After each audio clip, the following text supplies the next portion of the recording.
ये बहनें कितनी प्यारी होती है। छोटी सी बहन की दिल छू जाने वाली कहानी। छोटी सी मन्नू गुल्लक से सब सिक्के निकाल लिए और उनको बटोर कर जेब में रख लिया। घर से निकल पड़ी और पास में ही केमिस्ट की दुकान थी, उसके जीने पे धीरे धीरे चढ़ गई। काउंटर के सामने जाकर खड़ी हो गई और बोलने लगी, पर छोटी सी मन पर किसी का भी ध्यान नहीं गया और ना ही उसकी आवाज़ किसी को भी सुनाई दे रही थी। सब अपने अपने कामों में व्यस्त थे। दुकान के मालिक का कोई दोस्त बाहर से आया था, वह भी उससे बात करने में व्यस्त था। तभी उसने अपनी जेब से एक सिक्का निकालकर काउंटर पर फेंक दिया। सिक्के की आवाज़ से सबका ध्यान उसकी ओर गया। उसकी तरकीब काम आ गई। दुकानदार उसकी तरफ आया और उससे प्यार से पूछने लगा, बेटा तुम्हें क्या चाहिए? उसने अपनी जेब से सब सिक्के निकालकर अपनी छोटी सी हथेली पर रख लिए और बोली कि मुझे चमत्कार चाहिए। दुकानदार पहले तो समझ नहीं आ पाया, तो उसने फिर से पूछा। वे बच्ची फिर से बोली कि मुझे चमत्कार चाहिए। दुकानदार हैरान होकर बोला, बेटा यहाँ दवाई मिलती है, चमत्कार नहीं मिलता।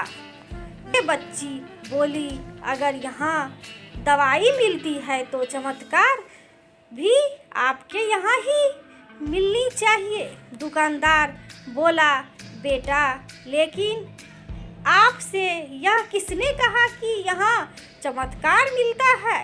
अब उस बच्ची ने विस्तार से बताना शुरू किया अपनी तोतली जबान से। वह बच्ची बोली, मेरे भैया के सर में ट्यूमर हो गया है। पापा ने मम्मी को बताया है कि डॉक्टर 4 लाख रुपए बता रहे थे। अगर समय पर इलाज ना हुआ तो कोई चमत्कार ही इसे बचा सकता है और कोई संभावना नहीं है। वे रोते हुए माँ से कह रहे थे, अपने पास कुछ बेचने को भी नहीं है, ना कोई ज़मीन जायदाद, ना ही गहने। सब इलाज में जायदाद है, ना ही गहने। सब इलाज के पहले ही खर्च हो गए हैं। दवा के पैसे बड़ी मुश्किल से जुटा पा रहा हूँ।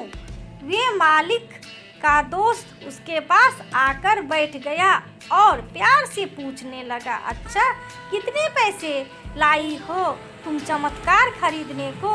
उसने अपनी मुट्ठी से सब रुपए निकाल कर उसके हाथों में रख दिए।